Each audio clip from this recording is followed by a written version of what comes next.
years before the Minsk agreements, this community of Serbian municipalities of Kosovo. The same stuff and the same trick. Cheating on Serbia in case of community of Serbian municipality of Kosovo, cheating on Russia in the case of the Minsk agreements. Special status for the Serbs in Kosovo, special status for Russians in Ukraine.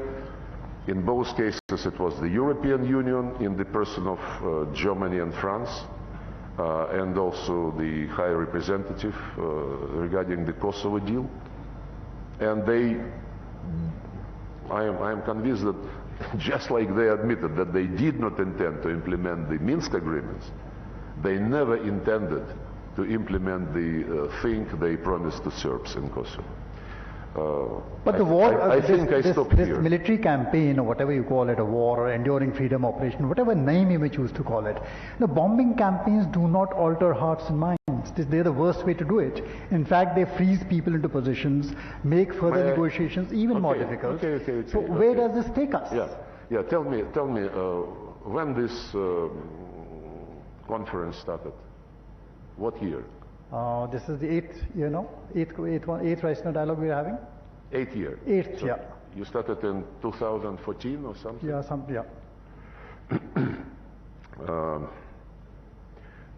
Have you been interested during these years what is going on in Iraq, what is going on in Afghanistan? Have you been asking the United States and NATO whether they are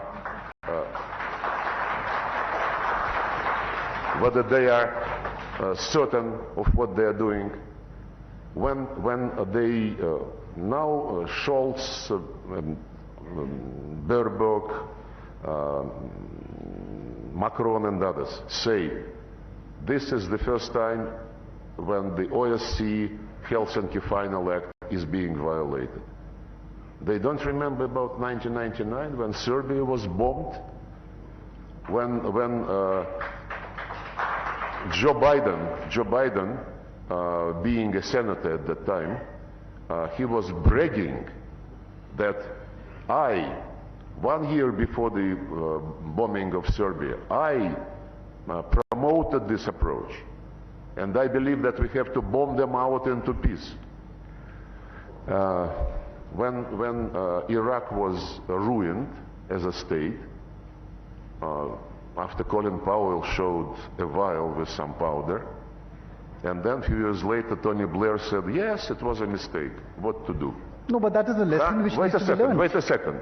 If you believe that the United States has the right to declare a threat to its national interest any place on earth, like they did in Yugoslavia, in Iraq, in Libya, in Syria, 10,000 miles across the Atlantic Ocean, and they have the right to do so, and you don't ask them any questions. And Russia, not just overnight, like they did in Iraq and elsewhere, but for more than 10 years, warning them, guys, you are doing something which is going to be very bad. But I think the question has been asked.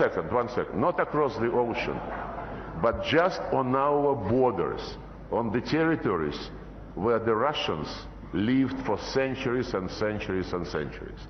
So, if it is not a double standard, then I am not a minister,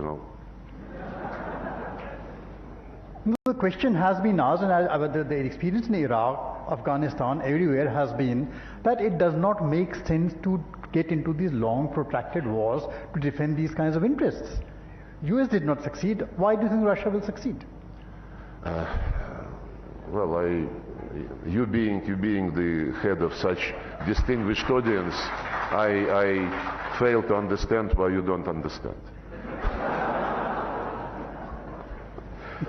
It is no. My simple question is what is the end game? It is the war against everything Russian in Ukraine. Can you imagine that for example, in Ireland, they cancel the English language, or in Belgium they cancel French, or in Switzerland they cancel German? Can you? Or in Finland they cancel Swedish? Can you even imagine this? Of course not. but nobody lifted a finger, not the small one, not the middle one. When the Russian language was totally cancelled in Ukraine. We have been knocking on all these doors.